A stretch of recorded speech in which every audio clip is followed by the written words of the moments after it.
ഫോണിന് പകരം പണം നൽകാമെന്ന വാഗ്ദാനം. വിറ്റ ഫോണുകൾ കൈക്കലാക്കി മാനേജർ മുങ്ങി.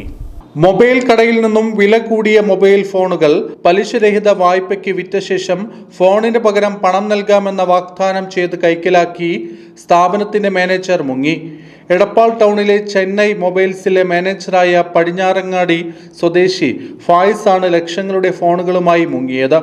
എടപ്പാളിലും പരിസരങ്ങളിലുമുള്ള ചെറുപ്പക്കാരുമായി സൗഹൃദം സ്ഥാപിച്ച ഫോണുകൾ സ്വകാര്യ ധനകാര്യ സ്ഥാപനങ്ങളുടെ പലിശരഹിത വായ്പയിലൂടെ അവരുടെ പേരിൽ വാങ്ങിപ്പിക്കുകയായിരുന്നു. ഇവരുടെ രേഖകളെല്ലാം കൈപ്പറ്റി വായ്പ ശരിപ്പെടുത്തിയ ശേഷം ഫോൺ തന്നാൽ അതിനുള്ള തുക നൽകാമെന്ന് പറഞ്ഞായിരുന്നു തട്ടിപ്പ്. പലിശയില്ലാതെ വലിയ തുക കയ്യിൽ കിട്ടുമെന്നതായതോടെ നിരവധി പേർ തട്ടിപ്പിൽ വീണു. 1,30,000 മുതൽ 60,000, 40,000, 30,000 തുടങ്ങി വലിയ വിലയുള്ള ഫോണുകളാണ് മിക്കവരും വാങ്ങിയത്. തുടർന്ന് ഫോണുകൾ മാനേജർക്ക് തന്നെ നൽകി. 15 ദിവസത്തിനകം പണം റൊക്കമായി ഇവർക്ക് നൽകാമെന്നായിരുന്നു ഫായിസിന്റെ വാഗ്ദാനം. ലക്ഷങ്ങളുടെ ഫോണുകൾ കയ്യിലായതോടെ മാനേജർ കടയിൽ വരാതായി. ഇതോടെയാണ് ഇടപാടുകാർ തട്ടിപ്പ് മനസ്സിലാക്കിയത്. 40,000 രൂപയുടെ ഫോണുകൾ വാങ്ങിയ തലക്കശ്ശേരി കറുങ്ങേടത്തുപടി ജിജി, 1,30,000 രൂപയുടെ ഫോൺ വാങ്ങിയ ഒതളൂർ സ്വദേശി ഷിബിൻ എന്നിവരുടേതടക്കം 5 പരാതികൾ ചങ്ങനകുളം പോലീസ് സ്റ്റേഷനിൽ ലഭിച്ചതോടെ പോലീസ് ഫയാസിന് വേണ്ടിയുള്ള അന്വേഷണം ഊർജിതമാക്കി.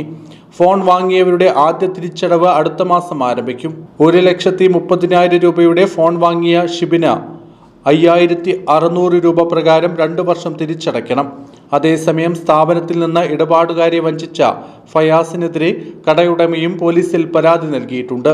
മലപ്പുറം എടപ്പാളിൽ ചെന്നൈ മൊബൈൽസ് കേന്ദ്രീകരിച്ച് അവിടുത്തെ മാനേജറായിട്ടുള്ള ഫായിസ് കൊള്ളനൂര് എന്ന വ്യക്തി നടത്തിയ ഒരു വലിയ തട്ടിപ്പാണ് ഇപ്പോൾ പുറത്തു കൊണ്ടുവരുന്നത്.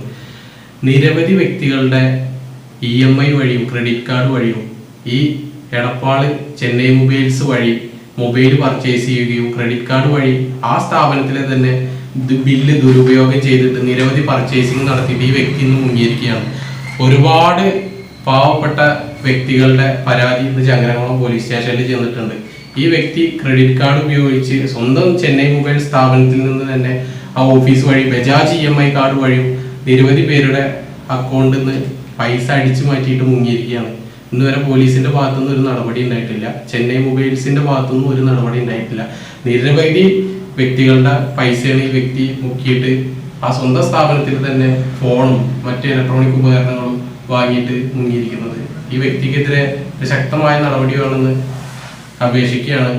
1,30,000 രൂപയുടെ ഫോൺ പർച്ചേസ് ചെയ്തിട്ട് എൻ്റെ അക്കൗണ്ടിൽ EMI ഇടുകയും ഈ വ്യക്തിയോട് ഫോണ് തരാത്ത പക്ഷം ചോദിച്ചു ചെന്നപ്പോൾ ഈ വ്യക്തി ഷോപ്പിലില്ല, മുങ്ങിയിരിക്കുകയാണ്. ഈ ചെന്നൈ മൊബൈൽസിന്റെ പേരിൽ ഒരു വ്യാജ ബില്ല് അടിച്ചു തന്നിട്ട് ഈ മൊബൈൽ തരാതെ മുങ്ങിയിരിക്കുകയാണ്. അതുപോലെ നിരവധി എൻ്റെ സുഹൃത്തുക്കളുടെ തന്നെ ക്രെഡിറ്റ് കാർഡ് ഉപയോഗിച്ച് ഈ വ്യക്തി പർച്ചേസ് ചെയ്യുകയും ക്രെഡിറ്റ് കാർഡിലെ പൈസ പിൻവലിക്കുകയും ചെയ്തിട്ട് ഈ വ്യക്തി അവിടെ ചെന്ന് അന്വേഷിച്ചപ്പോൾ ഈ സ്ഥാപനത്തിന് യാതൊരു ബന്ധവുമില്ല എന്നാണ് ഇതിന്റെ അധികൃതർ പറയുന്നത്.